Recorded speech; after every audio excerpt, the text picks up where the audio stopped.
Hi friends, good morning. ఈరోజు topic ఏమిటంటే ceiling ఫ్యాన్లో స్టార్టర్లో ఉన్న స్టార్టరు, రోటరు, తర్వాత బేరింగ్లు అవి రిమూవ్ ఎలా చేసుకోవాలి, దాన్ని రీప్లేస్ ఎలా చేసి పెట్టాలి అనేది ఈరోజు టాపిక్. ముందుగా అయితే మనము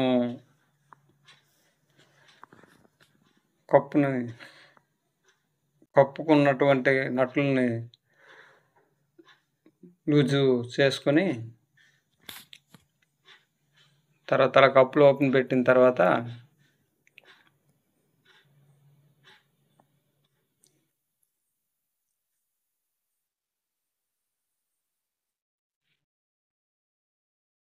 దాంట్లో ఉన్నటువంటి బేరింగ్ పాతవి. ఇప్పుడైతే పాత కోర్ది రోటర్ది తీసుకున్నాం కదా స్టార్టరు, ఆ స్టార్టర్ని ఒకసారి చెక్ చేసుకోవాలి. అదే స్టార్టర్ అంటే కోర్ అంటారు. ఆ కోర్ని అయితే ఒకసారి మనం టెస్ట్ ల్యాంప్తో చెక్ చేసుకోవాలి. బాడీకి వస్తుందా, 3 వైర్లకి వస్తుందా లేదా కట్ అయింది అనేది చూసుకోవాలి.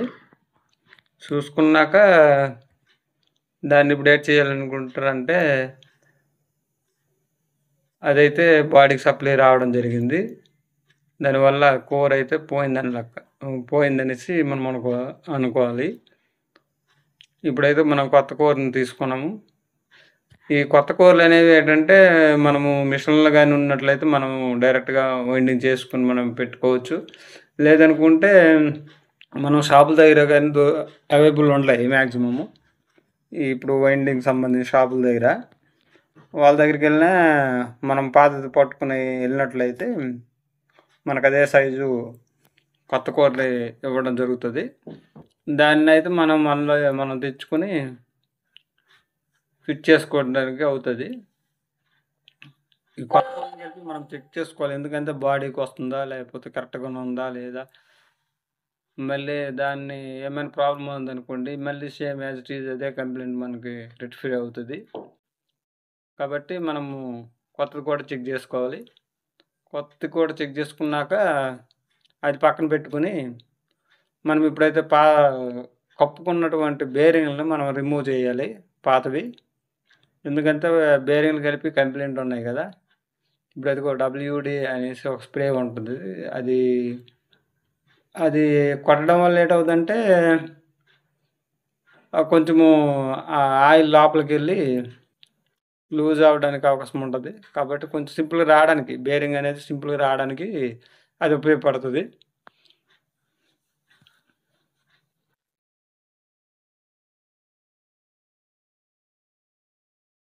ఇప్పుడైతే ఇలాంటివి చిన్న చిన్నవి జరుగుతుంటాయి. కాబట్టి మనం ఎలక్ట్రీషియన్లు కొత్త వాళ్ళు ఎవరైనా ఉన్నట్లయితే వాళ్ళకి ఇది కొంచెం తెలుసుకుంటారనేసి మా అభిప్రాయం. కాబట్టి దానివల్లనే ఈ వీడియో అనేది చేయడం జరుగుతున్నది. ఆ విధంగా కొట్టడం వల్ల బేరింగ్ అనేది సింపుల్గా అయితే రిమూవ్ అయింది. అదైనా గట్టిగా అయితే కొట్టకూడదు. ఎందుకంటే ఆ డోర్లు అల్యూమినియం బాడీతో వస్తున్నాయి కాబట్టి అవి క్రాక్ ఇచ్చే అవకాశం ఉంటుంది. కాబట్టి కొంచెం స్లోగా కొట్టి తీసుకోవాలి. ఇప్పుడు దానికైతే ఇప్పుడు కింద సైజుకి ఏంటంటే వేరేగా ఒక టూల్ ఉంటుంది. ఆ టూల్ ద్వారానే అదైతే మనం ఓపెన్ చేయొచ్చు. లేదనుకోండి మనకు అంతగా అవైలబుల్ లేకపోయినప్పుడు కొవ్వొత్తిని ఉపయోగించి కూడా ఇప్పుడు ఆ డోర్కి ఉన్నటువంటి బేరింగ్ని మనం రిమూవ్ చేయొచ్చు. టూల్ లేకపోయిన పరిస్థితుల్లో మనం కొవ్వొత్తి అనేసి ఉంటుంది కదా మన దగ్గర, అవి అవైలబుల్గా అవి మనం తీసుకొని ఒక కొవ్వొత్తిని తీసుకొని చిన్న చిన్న ముక్కలు కొట్టి దాని ద్వారా కూడా మనం ఆ బేరింగ్ని అయితే రిమూవ్ చేయొచ్చు. ఇలాంటివి చిన్న చిన్న టెక్నిక్స్ అన్నమాట. వస్తువులు మనకు అనుకూలం టైంకి లేకపోయినప్పుడు అయితే చిన్న చిన్న టెక్నిక్స్ ఉపయోగించి బేరింగ్ని అయితే చూడవచ్చు. ఇప్పుడైతే ఆ బేరింగ్లు కొత్తవి. ఆ కొత్తవి ఏంటంటే కింద డోర్లోకి వచ్చినవి 6201 సైజు దాని నెంబర్ అయితే దాన్ని ఇన్స్టాల్ ఇలా చేసుకోవాలి.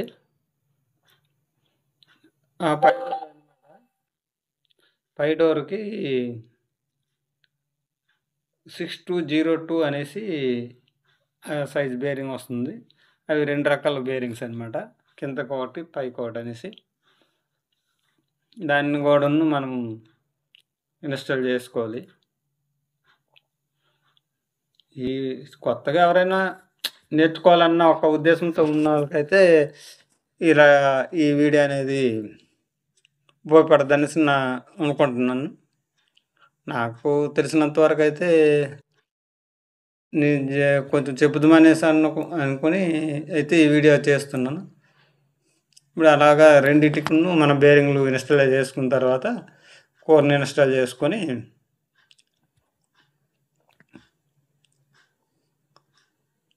దానికి కరెక్ట్‌గా కిందకి పైన ఉన్నటువంటి బోల్టులు ఉంటాయి కదా! దాని హోల్స్ కరెక్ట్‌గా హోల్స్ కరెక్ట్‌గా వచ్చినట్టు చూసుకొని స్క్రూస్ అయితే మనం బిగించుకోవాలా.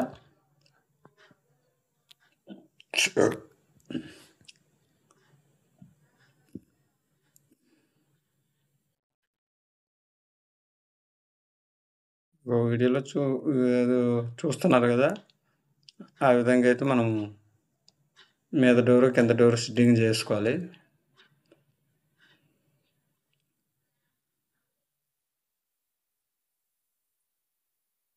ఇప్పుడైతే మనం తిప్పితే మనం ఫ్రీ తిరిగినట్టు ఉండాలి ఆ కోరు. దాని తర్వాత మనము ఆ స్క్రూస్ అయితే నీట్‌గా యేసుకొని బిగించుకోవాలి.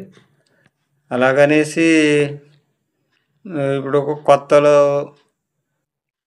చేయడానికైతే కొంచెము అవకాశం ఉంటది. లేదనుకుంటే వాళ్ళకి తెలియలేకపోయిందనుకోండి, ఆ కంప్లెయింట్ ఏటైంది ఆళ్ళు తెలుసుకోవడానికైతే అవకాశం ఉంటదనమాట ఇది.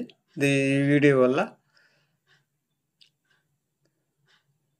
చిన్న చిన్న కంప్లెయింట్సు కొందరు తెలియక కొంచెం చాలా ఇబ్బందులు పడవలసి వస్తుంటారు. ఎలక్ట్రీషియన్స్‌కి ఇవి ఎక్కువ ఉపయోగపడతాయి.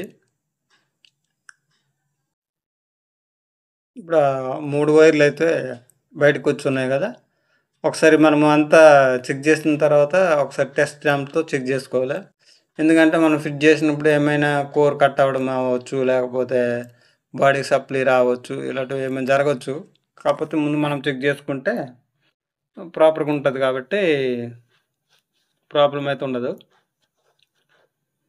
దానికి ఇప్పుడు కెపాసిటర్ వైర్ అయితే మనం క్లాంప్ సెట్ అనేది బిగించుకోవాలి.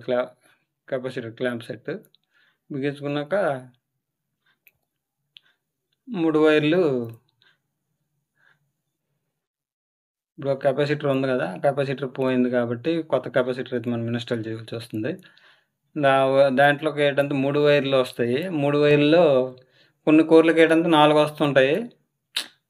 ఒక్కొక్క ఎలక్ట్రీషియన్స్ వైండింగ్ చేసే విధానం బట్టి అవి ఉంటాయన్నమాట. ఇప్పుడు వాటినేంటంటే కంపెనీ అయితే మాక్సిమం అయితే 3 వస్తాయి. లేదు బాగా సీనియారిటీ ఉన్నటువంటి ఎలక్ట్రీషియన్స్ ఏమైనా వైండింగ్ చేసినట్లయితే వాళ్ళైనా సరే 3 బయటకి వైర్లు తీయడం జరుగుతుంది. కొందరు సీనియర్స్ అయినా కొంతమంది 4 తీసుకుంటారు. అయితే ఎక్కువ శాతం 3 తీసుకోవడం వల్ల మనకి ఒక వేరేది బెనిఫిట్. ప్లస్సు ఈజీగా ఇన్‌స్టాల్ చేసుకోవడానికి అవకాశం ఉంటదనమాట. కొత్తోళ్ళు ఎవరైనా ఇన్‌స్టాల్ చేయాలంటే చాలా ఈజీగా ఉంటదనమాట. ఎందుకంటే 3 వైర్లే కాబట్టి ఒకటి ఫేసు, ఒకటి కెపాసిటర్ డమ్మీ చేసుకుంటారు. ఒకటి న్యూట్రల్ ఉంటది కాబట్టి సమస్య ఉండదు.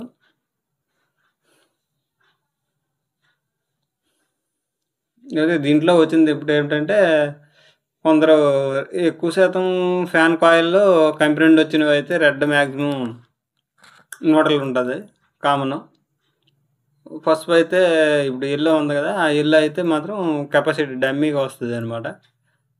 ఆ బ్లూ వైర్ ఉందా? బ్లూ గాని, బ్లాక్ గాని ఉంటాయి. అవి అయితే మాత్రము కెపాసిటర్ నుంచి ఫేస్ మనం ఇవ్వాలనమాట. కెపాసిటర్‌కి ప్లస్ ఫే స్టార్టర్‌కి ఫేసు.